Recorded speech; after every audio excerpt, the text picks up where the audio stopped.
quelques heures ou bien quelques jours alimente la place publique. Parlant d'enlèvement, finalement, informer la police nationale a déployé ses moyens et au bout de 3 heures de temps, nous avons pu géolocaliser la fille à Yoff, ce qui a amené les services de la sûreté urbaine à s'y rendre et à la récupérer. Après audition, il s'est avéré que cette fille, contrairement aux allégations, n'a pas du tout été enlevée. Elle était dans une auberge de la place avec son amant répondant au nom de Louise. Nous avons ouvert une enquête et vraiment tous les éléments nécessaires pour l'information propre de la population. Apparemment, extérieurement, elle se porte très bien, elle ne présente aucune clinique pouvant attester qu'elle est malade. Non, pour le moment, physiquement, elle se porte très bien. 19e numéro de votre émission Études et Analyse di amee fii ci On en parle ak Gandiol TV ni leen koy defalee talaata bu nekk di leen jaajëfal aussi ci topp bi te nag ñu waxtaan ci mbir yi nga xamante ni moo di doomi Mame Mactar Gueye yi nga xam ne dafa disparaître woon ci jamono jële passé ci àjjuma jooju nga xam ne wax yu bari am nañ ci ni ngeen ko déggee ci ki nga xamante ne moo di lieutenant bi nga xam ne moo di Diassé bi doon wax sànq doon xamle ni li nga xam ne moom moo nekkoon ci li ñu waxoon te ne enlèvement la maanaam koo xam dañ ko fëkk waaye loolu lépp moom wax na ne amul ne fëkk am na ci ndax nag loolu ak yàkkamti la wala déet wala ñàkk xam nu muy communiquer la wala lu ci mën di am waaye ki nga xamante ni mooy waajuru gone gi te moo di Mame Mactar Gueye Jamra ñu xam ko ci combat yu bari yoo xam ne ci côté jikko la jëm vertu ak lépp loo xam ne dafa jëm ci ñoŋal l'islam ak société bi ci doxalin kon nag loolu dañuy jéem a déglu kàddu yi Mame Mactar yi nga xamante ni ginnaaw bi nga xamante ni loolu am na muy kàddu yi mu yëkkati moom lieutenant boobu naka la ko Mame Mactar déggee ak yan réaction la ci am bu ko defee ñu door ñëw ci li nga xam ne mooy sunu ay commentaire ci mbir moomu noonu nañu déglu kàddu yi Mame Mactar Gueye yooyu. waaw salaamaaleykum mbokk yi man Mame Mactar Gueye vice président ONG islamique Jamra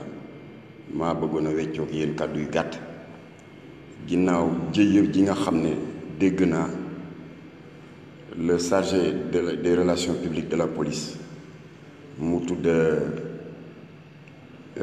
lieutenant Diassé Dioum wax ba fu ne nii nit ak ma fay oo ci àdduna li dal suma doom dal ma mën na dal n'importe quel père ou mère de famille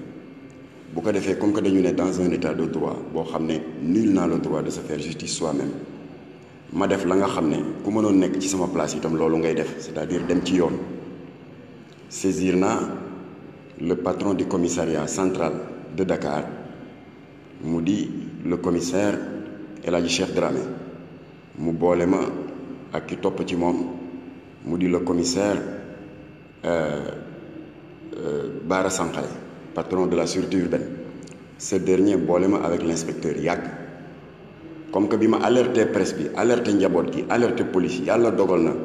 xale bi feeñal nañ ko fii ci booru mausolée Seydina Limamou il est normal que ñu téye ko fii di ko entendre pour xam ce qui s'est réellement passé waaw inspecteur Yade qui est chargé du dossier mu ngi nekk en cours d'audition ak xale bi te xale bi déjà dafa xaw a mel ni sax ku lucidul joxe na 50 versions ak lu topp dama doon def jóg yi nga dama fanaan sama benn kër xalit ak dama doon dem feek dem faa ñu ngi koy auditionné une petite fille de rien du tout à peine 18 ans paree guñu mu ngay tiit di lappi-lappi ndax mosul dugg police waaye yow ci es chargé des relations publiques de la police doo ànd ak sa sago ba xam résultat audition bi lu muy joxe au lieu de ça le lieutenant Diassé Dioum avec une précipitation suspecte dem ci rajo yi yàq sama der yàq deru xale bi yàq deru famille bi naan y a pas eu d'enlèvement fan la déggee enlèvement sama plainte ngi nii ci commissaire Bara Sankhare y a le plus petit mot enlèvement dama ne ma fille a disparu mu ne y a pas eu d'enlèvement xale bi dafa demoon fanaan ci benn auberge ak faram avec une précipitation qui frise la haine lieutenant boobu nag amel na ma àq ba fi àq mën a yem pour un dossier qui était en cours de traitement te pareegul ndax xale bi affaire bi metti na ko ba mu yëgee ne lii la waa ji wax mu ngay jooy nee na dee sax.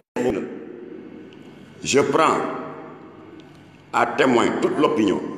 publique et internationale que lu mënti dal sama doom le lieutenant Ndiassé Dioum, chargé des relations publiques de la police, il en portera la responsabilité morale devant Dieu et devant les hommes. ndax blessé na sama doom traumatisé na ko à vie parce que ëllëg elle doit fonder une famille comme tout le monde mu taxaw tey ci rajo yi moom le chargé des relations publiques avec la police dal di ne kii dara dalu ko dégg nga dafa fanaan ci benn auberge ak faram tooñ na ma ba fu tooñ yàlla yam dem naa nag léegi ci kilifaam le commissaire Bara Sankaré boole naa ko waaw léegi ñoom ñu ngi seet nu ñu koy gérer à l'interne waaye tooñ nañu un dossier ñu ngi koy entendre te xale bi xelam stable jóg yàkkamti dem yàq suñu der ci rajo yi il en portera l'entière responsabilité lu ci mënti am wax naa ko autorités yi nag léegi yéen opinion bi yéen a ma dese woon wax naa leen ko asalaamaaleykum wa rahmatullah. kon ñoo ko àndandoo dégg li nga xam ne moo di kàddu yi jóge ci lieutenant Ndiassé Dioum ak yi nga xam ne moo jóge aussi ci concerné bi te moo di Mame Matar Gueye bi nga xamante ni saa su nekk mu ngi nekk ci combat yi nga xamante ni moo jëm ci soxal wàllu jikko yi ak yàqu-yàqu yi wala mbon yi nga xam ne mooy xew mu nekk combat boo xam ne it yàgg na ci di yëngu mu mel ni moom li muy déplorer itam jar na xalaat jar na bàyyi xel ndax lan moo war a tax police ci benn cas bu mel ni ki nga xam ne moom moo yor relation bi ci li nga xam ne moo di ci biti yàkkamti di yëkkati ay kàddu di ko jëme ci li nga xamante ne moo di cas bi te jamono jooju li nga xam ne moo di enquête yi pareegut bouclé guñ ko ba mën a wax exactement conclure li nga xamante ni moom moo nekk li am dëgg-dëgg lan moo tax ndax dañuy jàpp ne xeen bi mu wax moom Mame Matar Gueye lañuy dëggal wala dañuy jàpp ne aussi précipitation moo am ci communication police boo xam ne waras na ko xalaat waaye lu ci mën di am mooy sortie bi moom mënul nekk loo xamante ni danañ ko rafetlu ci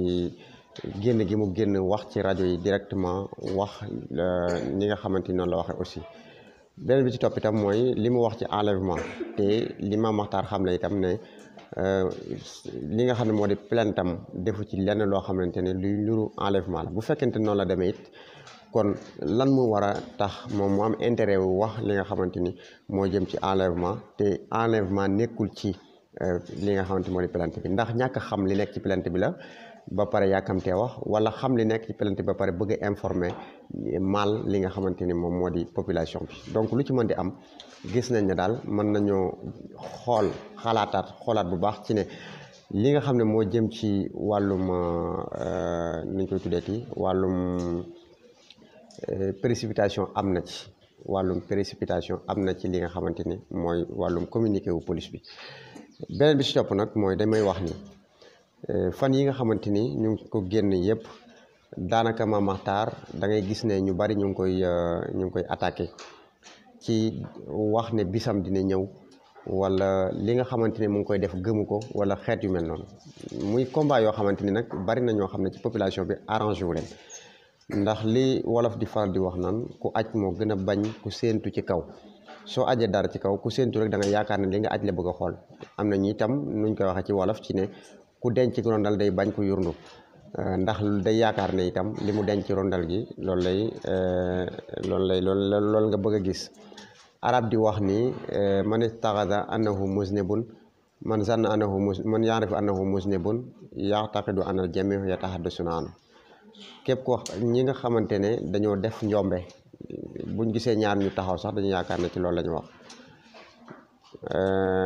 képp koo xam ne def nga njombe da ngay yaakaar ne nit ñi ci njombe kooku la ñuy waxtaan ba tax na kon Mame Matar fan yi dañuy gis ne daanaka sortie yi génn yëpp ci ndaw soosu nga xam ne moo bind scénario maîtresse d'un homme marié ci benn commentaire bu mu defoon sur Facebook ak ki nga xamante ni moo di Rangou Gère bi nga xamante ni fan yooyu yëpp doon na wax di jëmale ci Mame Matar Gueye ak li nga xamante ni mooy nekk communiqué police bi ak doom ji da ngay gis ne mel na ni daal dañoo bëgg fexe rek wan askan wi ne leen ki nga xamante ni moo di Mame Makhtar li muy défendre am na këram wala li muy défendre gëmu ko wala xeet yu mel noonu. beneen bi si topp mooy ñu xam ni yar dafa nekk loo xamante ni nit ki nekkul ne par force bu yaree doomam day yaru donc da koy mettre rek dans des conditions yoo xamante ni dana ko permettre mu yaru dana ko fàttali bu fekkente ne jar na ko dana ko jubbanti bu fekkente ne jar na ko orienté ko bu fekkente ne jar na ko yooyu yëpp nag mën nga ko tegal nit ki ba pare mu échappé même bu fekkonte ne doomam ji nga xamante ni moom la ñu wax ne dafa disparaître su fekkonte ne dafa disparaître parce que daf ko tay daf ko neex daf ko teg ci bakkanu boppam dafa ànd ak faram comme ni ñu ko waxee lépp lu ci mën di am loolu sore na ak combat yi nga xamante ni moom la Mame Makhtar Gueye di xeex parce que bu fekkente ne noonu la demee combat bi doomam jooj day dugg ci biir combat bi parce que combat la boo xamante ne Sénégal yëpp la yitteel waaye askan yëpp la yitteel mooy lépp loo xam ne nekkul jikko yu rafet lépp loo xamante ne dëppawul ak suñuy aada ak suñuy cosaan yu rafet loolu la Mame Makhtar Gueye di xeex mais nekkul ne dafay xeex pour intérêt wu boppam ndax su ngeen fàttalikoo Mame Makhtar ba muy tàmbali lii jeune la woon ca Latif Gueye ak mel noonu ba agsi ci li nga xamante ni moo di seen ONG bi di Jamra ba mu tàmbalee ci journal ba muy agsi ci foofu journal ba daan bind di wax yu am solo tey ñu àggoon ba def li nga xamante ni moo di ONG di Jamra ñu yàgg ko gis mu xeex ci ay baar yoo xamante ni doon na am ci ay koñ yoo xam ne nam fa nekkee légalut jaaduwut fa mu nekk mu di ca xeex ba loolu dafa jóge ñu doon jaay seen bopp ci ay roq mu di ca xeex ba loolu di ca jóge waaye itam ay chaîne bi di Canal Plus yoo xam ne doon na ko dawal mu di ci xeex ba loolu jóg ci donc yooyu yëpp ay combat la yu noble yoo xamante ni mu ngi ko doon mën a ci biir askan wi ci biir réew mi ginnaaw nag commencé na laal ñoo xamante ni fa mu laal arrangé wu leen te moo di ñi nga xam ne moo di góor jigéen ñeek LGBT yi ak ñi nga xamante ni ñooy ñi bëgg a fés ci di ko jaare ci seen yaram di futti seen yaram ngir fés wala ngir am xaalis wala xeet yu mel noonu moom muy xeex combat yu mel noonu dañuy xam ne kon du arrangé ñi nga xamante ne ñoo féete ci wet googu ba tax na kon encore une fois ñu jàpp ne li nga xamante ni moo di doomi Mame Makhtar Gueye ji même bu fekkoonte ne encore une fois li ñu koy waxal dëgg la jotewul dara ak combat yi muy mëne parce que doomam la yónnente yi nga xamante ne ñoom la yàlla yónne woon pour ñu jàllale message am nañ ay jabar yu leen déggalul am nañ ay doom yu leen déggalul Noox am na doom ju ko déggalul Loot am na jabar ju ko déggalut Noox am na jabar ju ko déggalut donc kon nekk ci sa biir ron lal nekk ci sa biir li nga xamante ne moo di njaboot teewul combat yi ngay mëne te di ko mëneel l'islam di ko mëneel yàlla subhanahu wa taala di ko mëneel yonente bi sallallahu alayhi wasallam léeg-léeg sa doom ci boppam moo koy njëkk a teggi waaye bu boobaa nañu jàpp ne combat bi loolu yàqu parce que ba nga xamante ne amoon na ci jamono yonente boobu may wax mi Noox yàlla daf ne ko kii bu ko considéré sa doom boole ko ci ñi nga xamante ne ñoom ngay xeexal ci biir combat bi ñooñ nga koy boole waaye nekkul sa doom boo xamante ni da nga koy jéem a défendre wala quoi que ce soit léegi nag mbir mi dafa mel ni dañuy jàpp ne nit ki ci boppam combat bu muy def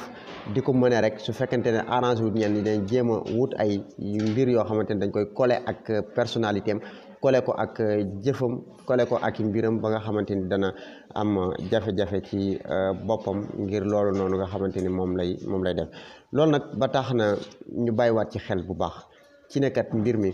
nekkul mbir moo xamante ni dañ koy def noonu di ci lor doomu aadama wala xeet yu mel noonu waaye Mame Makhtar Gueye ku baax la koo xamante ne ku jar a bàyyi xel la di leen jox dig daje ci seen beneen numéro wasalaamaaleykum wa rahmatullahi taala wa barakatuhu jàngeen jëf ci déglu bi